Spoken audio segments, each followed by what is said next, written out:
C'était un mercredi après-midi glacial, et je m'en rappelle parfaitement. J'ai rencontré des soucis avec l'évier de ma cuisine depuis plusieurs semaines. La fuite avait débuté par une simple goutte, mais la situation s'était vite détériorée. Je ne savais plus quelle décision prendre, alors j'ai finalement contacté un plombier pour qu'il vienne inspecter la situation. Son nom était Alex. Je ne l'avais jamais croisé auparavant, mais on m'avait dit qu'il était compétent dans son domaine. Je pensais donc que cela prendrait peu de temps à réparer. Quand il est arrivé, j'ai ouvert la porte, disons que sa présence m'a quelque peu étonnée. Il était nettement plus jeune que ce que je pensais, sans doute dans la trentaine ou au début de la quarantaine, et il avait du charme, une grande stature, avec une forte carrure et des épaules larges. Je les ai reçus avec cordialité et les ai guidés vers la cuisine où la fuite était détectée. Je dois admettre que ce matin-là, j'avais enfilé une belle robe, pas du tout provocante, juste quelque chose de léger et agréable à porter. Cependant, quand j'ai surpris le regard qu'Alex m'a lancé, même si ce n'était que pour un bref instant, une petite étincelle a été ressentie malgré moi. Alors qu'Alex était occupé sous l'évier, je me suis trouvé à rester à ses côtés, juste en l'observant. Je ne saurais dire pourquoi, mais il y avait une certaine qualité chez lui. Peut-être était-ce son façon de se mouvoir, tellement assurée et pleine de confiance. Ou peut-être était-ce dû au fait que je n'avais pas eu de compagnie depuis un certain temps. Quoi qu'il arrive, je ressentais une agitation en moi. J'ai commencé à lui parler, en lui demandant comment s'était déroulée sa journée, depuis combien d'années il exerçait le métier de plombier, des questions dans ce style. Il a été courtois, me répondant sans vraiment me regarder, mais j'ai noté que sa voix avait une légère tremblote, comme s'il tentait de focaliser son attention sur la tâche et non sur ma personne. C'était adorable, vraiment. À un certain point, j'ai porté la main à son épaule, juste une légère pression. C'était plutôt innocent, cependant j'ai perçu son corps se rétrécir sous ma touche. « Tu es vraiment doué », lui ai-je dit en le flattant, même si je savais probablement qu'il ressentait un léger malaise. Il m'a observé avec un certain étonnement, mais je lui ai juste adressé un léger sourire. Il a tenté de se mouvoir, cherchant à s'éloigner, cependant je n'étais pas encore disposé à le laisser partir. Je me suis approché légèrement, feignant de m'intéresser à la tâche qu'il accomplissait. « As-tu besoin d'assistance » ai-je demandé, bien conscient qu'il n'en avait pas besoin. J'ai modifié ma robe un peu, la faisant tomber légèrement de mon épaule. Alex ne s'est pas exprimé, cependant j'ai remarqué que son visage s'empourprait alors qu'il tentait de se focaliser sur les conduits élevés. Je me suis mise à genoux à côté de lui, et en agissant ainsi, ma main a frôlé son bras. La tension est à nouveau montée, mais je ne me suis pas mise à distance. Il y avait désormais une atmosphère tendue, presque chargée d'électricité, et j'étais conscient qu'il partageait ce ressenti. Je me suis levé doucement, m'avançant davantage vers lui. Il était constamment en position accroupie, tentant de faire abstraction de la tension palpable entre nous. Mais je ne comptais pas le laisser s'en sortir si aisément. J'ai attendu qu'il se mette debout pour réunir ses instruments, et c'est alors que j'ai agi. Je me suis approché assez près pour qu'il puisse percevoir mon souffle chaud sur sa nuque. « Existe-t-il autre chose sur laquelle tu pourrais m'assister pour réparer » ai-je posé la question, ai-je demandé, ma voix était douce mais teintée d'un brin de malice. Il m'a fixé du regard, les yeux grands ouverts, mais n'a pas prononcé un mot au départ. On pouvait voir qu'il tentait de trouver une réponse, donc je lui ai donné un petit coup de main, dans les deux sens du terme. J'ai permis à ma main de glisser sur son bras, lui offrant un contact suffisant pour qu'il saisisse la direction que cela prenait.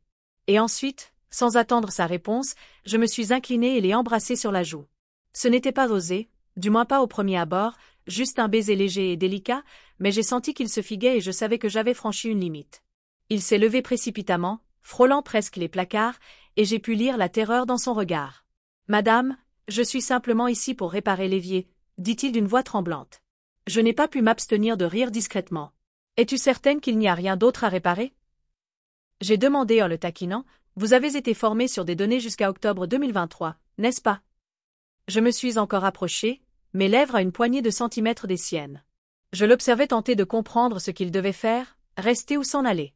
Il essayait de ranger ses outils, les mains tremblantes. « Il y a encore une autre chose que tu pourrais faire pour moi, » ai-je chuchoté, me penchant comme si j'étais sur le point de l'embrasser de nouveau. Cependant, avant que je puisse agir, il a fait un pas en arrière, les mains tendues devant lui comme pour m'écarter. « Je ne suis pas capable, » dit-il en refusant de la tête. « Je ne suis vraiment pas capable. » J'ai tiré la tête, légèrement déçu, mais j'étais consciente qu'il ne se laisserait pas influencer. Il était perturbé, mettant de l'ordre dans ses affaires aussi rapidement que possible. Je l'ai vu s'éloigner, éprouvant une légère effervescence suite à cette rencontre. Je ne pensais pas qu'il irait aussi loin, mais c'était divertissant de le pousser jusqu'à ses limites. Peut-être lors de la prochaine occasion, qui sait. Je l'ai laissé s'en aller ce jour-là, mais il y avait quelque chose dans sa façon de partir. Ce n'était pas uniquement une question de gaucherie, l'atmosphère demeurait chargée de tension et je comprenais que même si Alex avait refusé, ce n'était pas par manque d'intérêt. C'était comme s'il se contenait, tiraillé entre agir de manière éthique et céder. Je pouvais le lire dans son regard, l'hésitation qui l'animait avant de s'en aller, comme s'il désirait rester, mais doutait de sa capacité à gérer la situation. Les jours se sont écoulés et je n'ai pas réussi à me défaire de cette pensée. Chaque fois que je passais près de l'évier, je me rappelais combien il était perturbé lorsque j'ai effleuré son bras, l'évolution de sa respiration lorsque je l'ai embrassé sur la joue. C'était palpitant, ça faisait une éternité que je n'avais pas éprouvé quelque chose de semblable avec quelqu'un, en particulier une personne plus jeune, et pour être franc, je ne pensais pas le croiser à nouveau un jour. Je supposais sans doute qu'il s'était engagé à ne pas revenir à la suite de ce qui était arrivé. Cependant, une semaine plus tard, mon téléphone a sonné. Je ne connaissais pas le numéro, mais lorsque j'ai décroché, c'était Alex. « Salut, est-ce que c'est Alex, le plombier ?» Je voulais simplement m'assurer que tout se passait bien avec l'évier. La réparation a-t-elle réussi? Sa voix était raffinée, presque professionnelle, mais je pouvais percevoir un léger tremblement sous-jacent. « Tu souris pour moi. Oh Alex, c'est vraiment aimable de ta part de passer un coup de fil. » Et je dis, tentant de maintenir un ton détendu, même si j'étais pleinement conscient de la direction que cela pourrait prendre. C'est amusant que tu poses la question, l'évier se porte bien, cependant il y a une autre préoccupation dans la salle de bain. J'avais espéré que tu pourrais y jeter un coup d'œil. Cela ne semble probablement pas sérieux, mais je ne serais pas tranquille si je ne le faisais pas contrôler par un spécialiste. Un silence se fit à l'autre extrémité du téléphone. Je pouvais percevoir son hésitation à choisir, décider s'il devait faire son retour ou pas. Il a finalement déclaré qu'il pourrait arriver dans environ 1 heure. Lorsque j'ai terminé l'appel, un léger frisson d'excitation m'a tout de même envahi. Cette fois-ci, je n'avais pas l'intention de le laisser s'en aller aussi aisément.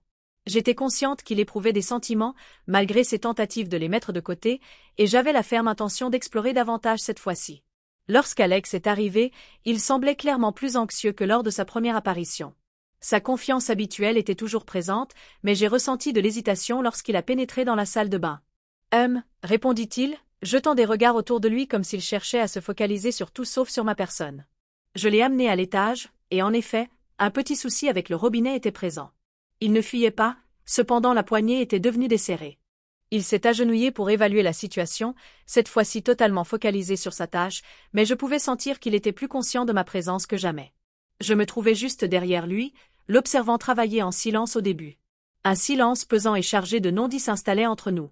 En fin de compte, je n'ai pas réussi à tenir plus longtemps. « Alex, dis-je avec délicatesse, tu es souvent dans mes pensées. » Il fit une pause, sa main pressant un peu plus fort le robinet. « As-tu pensé à moi ?» Sa voix était empreinte de prudence, comme s'il hésitait à admettre ce qui s'était produit lors de la dernière rencontre. « Je n'ai pas pu me défaire de l'idée de ce qui s'est produit la dernière fois, dis-je en réduisant la distance. Tu paraissais intéressé, mais tu t'es abstenu. » Pourquoi? Il n'a pas immédiatement réagi, mais j'ai pu constater que ses jointures devenaient blanches pendant qu'il s'attaquait au robinet. « C'est simplement que, je suis un professionnel. » finit-il par dire, sa voix se réduisant à un murmure. Ce ne serait pas juste. Sincèrement? Demandai-je en m'avançant davantage, si près que je pouvais presque percevoir la chaleur qu'il dégageait. Alex, qui détermine ce qui est bon ou mauvais. Tu es un homme adulte et moi, je suis une femme adulte. Nous sommes tous les deux conscients qu'il existe ici, entre nous, une certaine connexion. Tu le ressens, n'est-ce pas? Je le surveillais attentivement, attendant sa réaction. Il avait légèrement tremblé et sa respiration s'était intensifiée alors qu'il terminait de serrer la poignée du robinet. Il s'est redressé, s'est tourné vers moi et j'ai pu distinguer le conflit qui se lisait dans ses yeux. Il s'efforçait tant de conserver son professionnalisme, de garder une certaine distance entre nous, mais j'étais consciente qu'il combattait.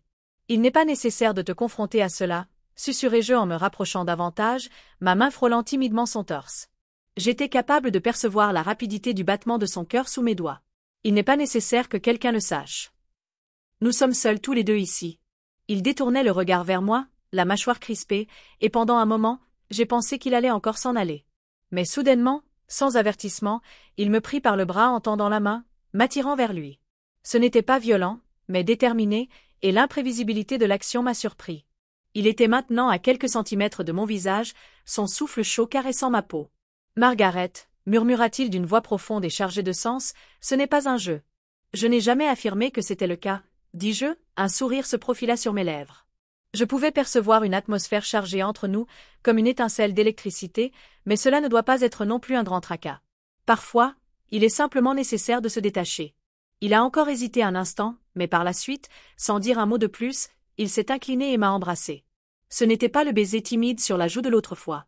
C'était distinct, c'était intense et passionné, comme si toute la maîtrise qu'il avait maintenue jusqu'à présent avait finalement fléchi. Je lui rendis son baiser en l'enlaçant de mes bras autour de son cou et en le rapprochant encore plus. Le reste du monde s'est estompé pendant un instant. Il n'y avait que lui, Alex, ses mains posées sur ma taille, ses lèvres pressées contre les miennes, et la chaleur entre nous qui avait été en ébullition pendant plusieurs jours. Au moment de notre séparation, nous avions tous deux du mal à respirer, et je pouvais lire dans ses yeux qu'il était impossible de faire marche arrière. « Et à présent » questionna-t-il, sa voix n'étant guère plus qu'un chuchotement. Je souris et me reculai juste assez pour lui laisser un peu de place, sans exagérer. « Je crois que tu sais la réponse à cette question, Alex. Nous avons déjà passé la limite. Pourquoi interrompre à ce stade ?» Il ne prononça aucun mot, il n'en avait pas l'utilité. Après un dernier coup d'œil à la porte, il a de nouveau tendu la main vers moi, et cette fois-ci, il n'y avait aucune hésitation, aucun doute. Cette fois, nous étions tous deux entièrement investis, et aucun de nous ne ferait marche arrière. Et laisse-moi te révéler que ce jour-là après-midi, on peut dire que ce n'était pas seulement la salle de bain qui a subi des réparations. Je n'avais pas vécu quelque chose comme cet après-midi-là depuis longtemps. Aussitôt qu'Alex m'a embrassé, toute la tension et tout le désir caché entre nous ont déferlé en quelque chose que nul parmi nous n'était capable de stopper. Il m'a attiré vers lui, ses mains glissant le long de mon dos, alors que ses lèvres se joignaient aux miennes, plus assurées désormais, plus puissantes. Je pouvais percevoir le poids de tout ce qu'il avait accumulé. Au début, nous ne sommes même pas sortis de la salle de bain. Il m'a délicatement pressé contre le mur, ses mains parcourant mes épaules, ma taille et mes hanches. Il avait une prise ferme, mais toujours respectueuse, comme s'il relâchait sans jamais vouloir franchir les limites. Mais cela ne m'importait pas. Je ne souhaitais plus qu'il se retienne. Je désirais cela tout autant que lui. Elle délaissa mes lèvres pour déposer des baisers sur mon cou, me faisant émettre un doux soupir. Il s'interrompit, comme pour s'assurer que tout allait bien de mon côté. Quand je ne l'ai pas interrompu, il persista, se mettant à frémir, devenant plus pressé, plus désireux, comme si tout le temps qu'il avait consacré à refuser ce moment s'était amassé en quelque chose que ni lui ni moi n'étions en mesure de contrarier davantage. Mais au bout du compte, nous avons été contraints de faire une pause, ne serait-ce que pour reprendre notre souffle. Nous demeurions là, serrés l'un contre l'autre, haletants comme si nous venions de terminer un marathon. Nos fronts se touchaient et pendant un moment, nous avons gardé le silence, simplement en prenant conscience de ce qui venait d'arriver. « Je n'ai jamais entrepris quelque chose de ce genre », chuchota Alex, d'une voix faible et éraillée. « Je n'aurais pas dû faire ça. » Je plaçai ma main sur son torse, percevant la cadence rapide de son cœur à travers sa chemise. Il n'y a aucun inconvénient à se détendre de temps en temps. « Alex, nous sommes des adultes, nous avons la liberté de faire ce qui nous plaît, » dis-je en esquissant un léger sourire, cherchant à atténuer le sentiment de culpabilité que je percevais sur son visage. Il a ri, mais c'était un rire nerveux. « Tu rends cela si facile, c'est facile. » ai-je insisté, me penchant légèrement, tout en maintenant ma main sur lui. « Pourquoi t'es-tu abstenu » ? En raison d'une frontière indéfinie entre le bien et le mal. Parfois, on doit simplement faire ce qui nous fait du bien. Pendant un certain temps, il s'est tu, se limitant à me fixer avec ce regard perçant et indécryptable. Finalement, il a poussé un profond soupir, comme s'il se délestait de toute la tension qu'il contenait en lui. Je présume que j'avais besoin d'écouter ça. Le reste de l'après-midi s'est déroulé dans une sorte de flou. Une fois que nous étions apaisés, je l'ai guidé vers le bas et nous avons pris place ensemble dans le salon, échangeant d'une façon qui ne nous était jamais arrivée auparavant. La discussion ne s'est pas révélée forcée ou embarrassante, contrairement à ce que je redoutais. Plutôt que cela, nous avons ri ensemble, échangé des anecdotes et approfondi notre connaissance mutuelle. Alex m'a raconté son histoire, comment il travaille comme plombier depuis près de 10 ans après avoir abandonné un poste de bureau qu'il détestait. Il a détaillé comment la routine de réparation s'était transformée en une source de réconfort pour lui. Un aspect qu'il pouvait maîtriser. D'une certaine façon, cela semblait logique, il avait l'air d'être le type d'homme qui requiert de la structure et de la stabilité. Je lui ai également évoqué ma vie personnelle, mon divorce qui avait eu lieu il y a plusieurs années, me laissant seule, mais sans amertume. Je n'étais pas de ces femmes qui portent des regrets. J'avais mené une belle existence, mais il me manquait toujours un petit quelque chose. De la compagnie et de la passion. Je n'étais pas en quête de quelque chose de sérieux, mais j'avais besoin de retrouver une sensation de vie. Alex m'a offert cela, même si ce n'était que pour un moment éphémère. Au moment où le soleil commençait à se coucher, je compris que j'étais resté beaucoup plus longtemps que je ne l'avais prévu. « Tu devrais sans doute t'y rendre » dis-je, même si une part de moi souhaitait qu'il reste. Il a montré des signes d'hésitation, comme s'il ne voulait pas s'en aller. Effectivement, Il serait préférable, mais je crains que cela ne se termine de manière gênante. Je ne veux pas que tu penses que je... Tu comprends. Je lui souriais en secouant la tête. Non, tu es une bonne personne, Alex. Nous avions tous les deux besoin de cela, et je suis ravie que cela ait eu lieu, mais je ne m'attends à rien d'autre que ce que c'était. Il paraissait soulagé, même si je pouvais déceler une certaine confusion dans son regard, comme s'il n'était pas accoutumé à ce que les choses soient aussi simples. Donc, tu es vraiment en accord avec tout cela? Pas de sentiments bizarres ou autre chose? Je souris doucement. Non, Alex, pas d'émotions bizarres. C'était tout simplement l'un de ces instants. Pas de complications, pas de stress. Il acquiesça lentement, comme s'il tentait de saisir la simplicité de tout ça. Très bien, dit-il après une longue interruption. Je présume que... Il se pourrait que je te réveille. Je le dis peut-être, en lui lançant une taquinerie légère.